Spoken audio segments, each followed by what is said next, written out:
¿Qué tal? Muy buenas noches. Como cada semana es un placer saludarlos en Hablemos de Región, este espacio dedicado a la opinión y a la información. Hoy con nuestra invitada María Viviana Botero, presidenta ejecutiva de ProAntioquia. Presidenta, muy buenas noches y bienvenida a este espacio de Noticias Telemedellín. Buenas noches, gracias por la invitación. Bueno, tenemos que empezar hablando de región, de Antioquia. Ustedes desde ProAntioquia, ¿cómo asumen esa cesión de ese tramo 2 del sector 1 del túnel del Toyo? Después de tanto insistir, ustedes, unos de los que más insistieron durante todo el año pasado por parte del Gobierno Nacional a la Gobernación de Antioquia, ¿qué va a pasar ahora? Pues primero decir, lo celebramos. Era parte de las soluciones que habíamos propuesto. Esa era una de las soluciones que habíamos propuesto, una de las opciones. Recordar primero que esto se trata de vías que no son vías de Antioquia, no son vías para Antioquia. Estamos hablando de vías nacionales que pasan por Antioquia. Eso significa más desarrollo, significa más inversión, significa la posibilidad de conectar a los niños con una mejor educación, significa la posibilidad de que los comerciantes puedan llevar sus productos para ser vendidos, significa una cantidad de posibilidades que en última se debería poder convertir en mejora en la calidad de vida para los habitantes. Entonces, esa es la importancia que tienen las vías, estas vías específicas que son vías nacionales que pasan por Antioquia. Pues el clamor de nosotros era: una vía no está medio terminada, una vía está terminada cuando está al 100% terminada. Entonces, que promedien la ejecución y que diga que falta un porcentaje muy pequeño no es una solución y no termina siendo un resultado real o satisfactorio para lo que necesitamos. Entonces, celebramos la decisión del Gobierno Nacional, celebramos que se haya podido llegar a un acuerdo y esperamos y estamos listos a apoyar para que efectivamente desde Antioquia, con la unión de muchos, podamos finalizar esas vías. Proyectan 2 años para terminar ese tramo que está prácticamente a la mitad, que era el que tenía el Gobierno Nacional. Usted habla de unión y habla de trabajo, de apoyo de parte de los empresarios, de muchas personas. ¿Cómo va a ser esa unión y cómo va a ser ese trabajo para terminar el Toyo, por ejemplo? Mire, ProAntioquia tiene experiencia en este tipo de proyectos. Cuando uno mira la historia de ProAntioquia, que recordemos es una institución que tiene 50 años trabajando por el desarrollo de Antioquia desde el sector privado, nos encontramos casos como el aeropuerto José María Córdoba, nos encontramos el metro de Medellín, y así podría seguir nombrando obras tan importantes como Ruta N, Parque Explora, entre otros. ¿Cómo se hicieron esas vías? ¿Cómo se hicieron en su momento esas obras? ¿Cómo sacamos adelante como región esas instituciones? Pues articulando a todos los sectores. Y eso es lo que tiene que poder pasar de cara a esta nueva obra que hoy tenemos la posibilidad de sacar adelante. Con esa respuesta usted me da pie para la siguiente pregunta. Aeropuerto José María Córdoba.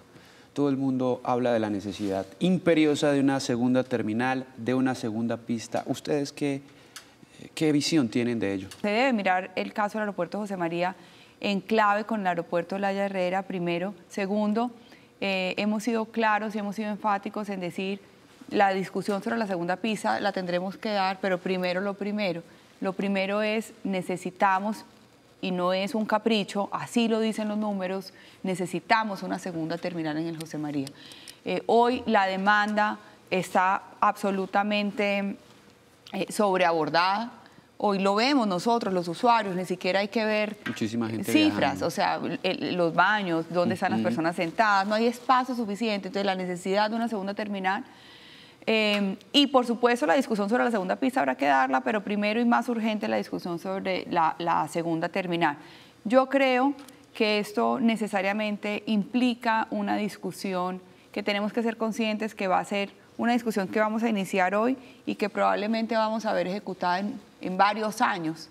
Esto va a significar una obra que va a atravesar a muchos mandatos, muchos gobiernos. No se va a finalizar en este periodo, digamos, ni de la alcaldía ni de la gobernación, pero hay que iniciarla hoy para poder tener esa obra para cuando lo necesitemos. ¿Y eso qué implica? Implica mucha responsabilidad en la discusión. Eso es una discusión que se tiene que pensar a largo plazo, tiene que ser una discusión sostenible, tiene que ser una solución sostenible y tiene que ser una solución satisfactoria para que sean muchos años más sirviéndole a esa región. En el corto plazo, esas discusiones hay que darlas con el gobierno nacional, no solamente la de una segunda terminal o una segunda pista del aeropuerto José María Córdoba, sino también la de la terminación de las vías 4G, no solamente el Toyo, sino Pacífico 1, 2 y 3. Con todo lo que está pasando, este recorte que hubo, por ejemplo, o que habrá si se expide el presupuesto nacional, si lo expide el presidente Gustavo Petro, ese recorte de 2.2 billones de pesos, ¿eso cómo va a afectar a la región? ¿Ustedes cómo lo leen? Varias cosas. Primero, claro, estas discusiones se tienen que dar con el gobierno nacional y las hemos dado y las vamos a seguir dando. Yo creo que en la mesa se tienen que sentar todos los actores y se tienen que exponer todas las diferencias y a eso no hay que tenerle miedo, esa es la realidad y así hemos trabajado siempre y así hay que seguir trabajando.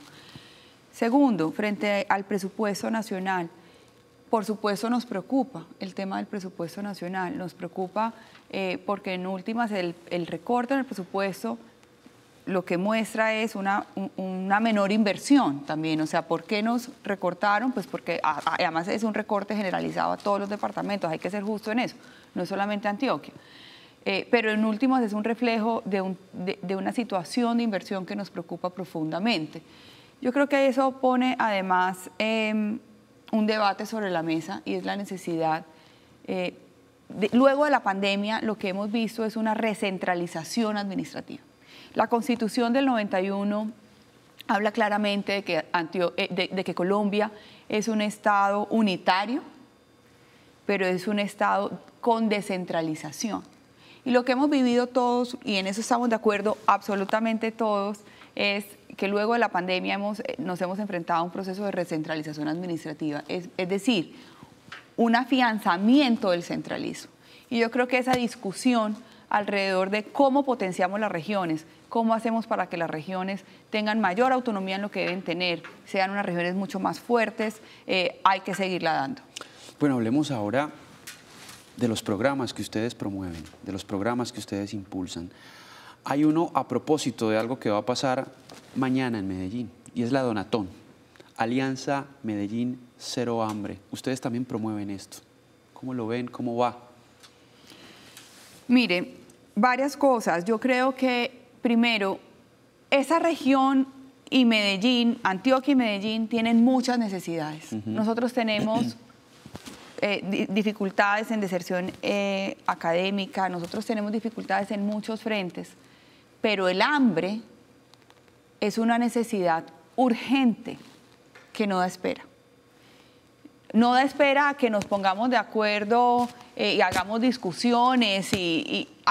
O sea, cuando hay una mamá que se despierta hoy con sus 3 hijos y tiene que decidir cuál de ellos, o si es ella la que no va a comer, eso nos debería dar a todos vergüenza como ciudadanos. En una ciudad como Medellín eso no puede pasar. En una región como Antioquia, que es una despensa agrícola, eso no puede pasar. Y no da espera esa discusión. Si yo tuviera que elegir un solo problema público en el que tenemos que aunar todas las fuerzas, es ese, justamente el tema del hambre. Una cifra importante, 220.000 hogares tienen insuficiencia alimentaria en la ciudad de Medellín. Pero en esa estructura de soluciones, para que deje de haber hambre, diría uno, tiene que haber empleo, ¿no? Ustedes también tienen una gran alianza por la generación de empleo en jóvenes y en mujeres. ¿Qué cifras tienen? ¿Esto cómo va en la ciudad de Medellín y en el departamento de Antioquia? Durante la pandemia, ProAntioquia, junto con muchos aliados, lanzó la Alianza por el Empleo. Esa fue una alianza para empleo de choque.